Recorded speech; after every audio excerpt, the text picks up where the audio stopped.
Bonjour, qui es-tu? Bonjour, je suis Lise Rouget-Raoult, je suis architecte HMONP, diplômée de l'école d'architecture de Paris-La Villette. Je travaille à Paris en agence depuis 4 ans et depuis bientôt 2 chez Atelier 234. Quelle est la place du dessin à la main dans l'architecture selon toi? C'est ce qu'il y a de plus spontané, disons, quand on fait un projet, la première idée, la première esquisse, l'intention, bien qu'il y ait tous les moyens informatiques par la suite pour concrétiser le projet. La première manière de s'exprimer, c'est par le crayon, l'extension directe là, de notre sensibilité. Donc c'est pour moi ce qui est une place très importante pour garder la sensibilité du projet avant de le concrétiser par les logiciels. Tu as fait des études d'architecture, en quoi cela a-t-il influencé ta pratique du dessin? À l'école d'architecture, il y a ces cours de géométrie descriptive ou bien les cours d'art plastique, mais il y a aussi tout simplement le projet. Et en fait, ça a énormément influencé, je pense, le dessin que je fais aujourd'hui. Premièrement, peut-être par rapport à ce que je fais, si on parlait des dessins qu'on voit depuis un an que je fais, la question du trait. En fait, rien que la hiérarchie d'un trait, tandis que l'esquisse, le croquis, on choisit n'importe quel stylo, crayon et on dessine de manière enlevée ce qui nous vient à l'esprit. Le dessin, le projet ne peut pas du tout être dessiné comme ça. Il y a cette hiérarchie, c'est presque militaire. Une épaisseur de trait, des pointillés, une projection, tout est pensé, il n'y a pas un trait au hasard et il faut surtout pas qu'il y ait de trait laissé au hasard, sinon ça peut faire des erreurs. Donc il y a cette hiérarchie du trait qui m'a influencée pour mes dessins aujourd'hui. Sur la question de la ligne, presque la ligne claire en fait, d'utiliser une seule et même épaisseur de trait à différentes échelles. La lumière, beaucoup, dans mes dessins j'ai mis beaucoup d'ombres, parfois très fortes. Et je pense que le dessin à la main, à force d'avoir fait des élévations de la première à la troisième année d'archi, le dessin à la main, faut pas l'oublier. Enfin, en tout cas, je trouve que ça a formé énormément sur après ma manière de voir l'espace et peut-être d'être plus sensible aux ombres portées. Quand je les dessinais moi-même après sur mes élévations, en fonction de la source de lumière, il fallait faire 45 degrés ou je ne sais pas. Et ça nous apprend beaucoup plus sur un dessin à mettre du volume parce qu'on a su le faire sur un bâtiment, alors peut-être qu'on saura le faire sur un objet ou sur un corps humain. Avec quel outil dessines-tu? Quelle technique affectionnes-tu? Alors je dessine avec mon iPad. Euh, C'était pas censé être fait pour ça au début. Enfin si, j'avais pris cet iPad pour faire les dessins de rendu de concours en agence. Parce que j'avais été très influencée à l'époque par la super belle axonométrie de Martin Etienne pour TVK à la place de la République. J'étais en troisième année et quand j'ai vu cet axo, je me suis dit c'est ça que je veux faire. En plus, il y a différents temps et c'était cette façon de gérer. Je pense que je sais pas sur quoi il l'a fait, il l'a sûrement pas fait à la main peut-être. Mais bon voilà, je dessine avec l'iPad parce que je me disais que ça permettait de faire des très très grands dessins sans être sur une très très grande table.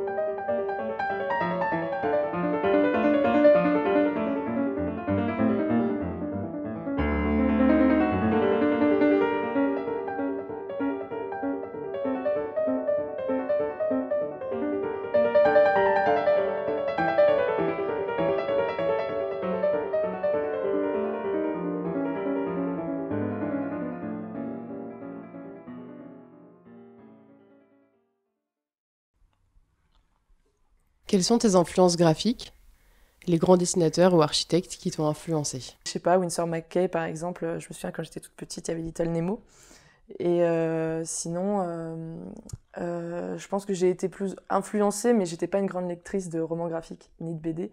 Mais j'étais influencée par toute la ligne claire et les Tintins, les Astérix Obélix, et j'adorais regarder la précision de la ligne. Et justement, rien n'est mis au hasard et rien n'est en trop. Chaque trait est là pour signifier quelque chose et jamais en trop. Mais c'est le monde en tout cas de Miyazaki qui me plaît énormément. Et il y a quelque chose qui me passionne chez cet illustrateur et chez plein d'autres d'ailleurs, c'est que en fait l'illustrateur, quand on voit ce qu'il dessine, parfois moi j'ai l'impression qu'il a été chercher les plans, les coupes et les élévations de toutes les machines qu'il dessine ou qu'il comprend le mouvement du vent dans les feuilles des arbres, qu'il comprend la façon dont un tissu a d'être plissé sur un corps ou comment fonctionne un avion ou, ou une voiture, parce que tout est dans un détail extrême, très subtil. Et c'est vrai que dans tous ces animés, au-delà du fait que c'est très sensible et que c'est très poétique, c'était de voir comme s'il comprenait tout en fait ce qu'il dessinait. Un peu comme l'architecte doit comprendre tout ce qu'il dessine aussi. Et ben là, c'est ça, c'est d'être assez fasciné, de se dire mais il a compris comment on construit ça et comment ça fonctionne. Et mais bon, ça c'est des imaginaires poétiques qui m'influencent, mais enfin c'est contemporain, mais en tout cas de manière plus contemporaine à Winsor McCay ou Tardy ou Uderzo. C'est surtout des graphistes comme les Graphiquants et Malika Favre, des univers d'aplats de couleurs, pareil, les ombres très fortes, et parfois c'est deux couleurs, une est l'ombre, l'autre est le plein. Et je sais pas, et les affiches, ah oui, alors ça c'est une autre inspiration, et je suis très sensible à ça depuis un moment, c'est les affiches publicitaires.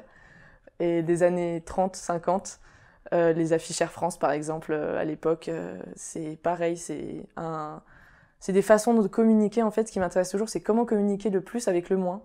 L'illustration du projet intervient souvent au tout début lors des phases d'esquisse et de concours. Le dessin a-t-il une place dans d'autres phases de projet ? Oui. Alors c'est vrai que ça a une grande place en concours, je pense. Surtout depuis quelques années, on a l'impression que l'illustration revient énormément dans les rendus de concours, cette question un peu plus sensible, humaine, pour laisser plus place à la poésie qu'à une image trop précise et trop réaliste. Mais non, c'est sûr que les phases qui suivent, c'est très important. Le dessin de détail, on le fait souvent à la main. Moi, je dessine beaucoup à l'agence quand il faut dessiner quelque chose.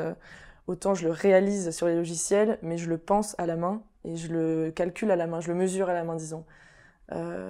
Et puis pour s'exprimer aussi parfois sur les chantiers, rien de tel qu'un petit croquis rapidement, plutôt que quelque chose de trop compliqué.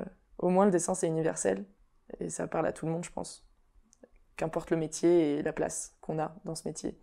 Quels conseils donner aux étudiants et aux jeunes diplômés en architecture ? Je me souviens en école d'archi, moi je faisais partie de celles et de ceux qui plus ou moins avaient déjà une sensibilité sur le dessin, savaient en gros dessiner.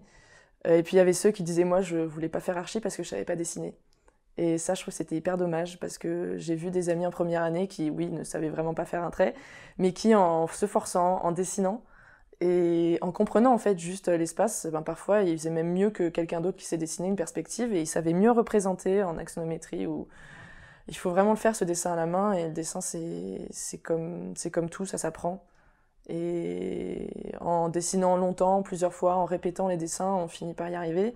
Et il faut le garder parce que j'ai l'impression parfois que je fais un peu vieux jeu quand je vois des étudiants qui utilisent la réalité augmentée là, pour corriger leurs projets en école d'archi.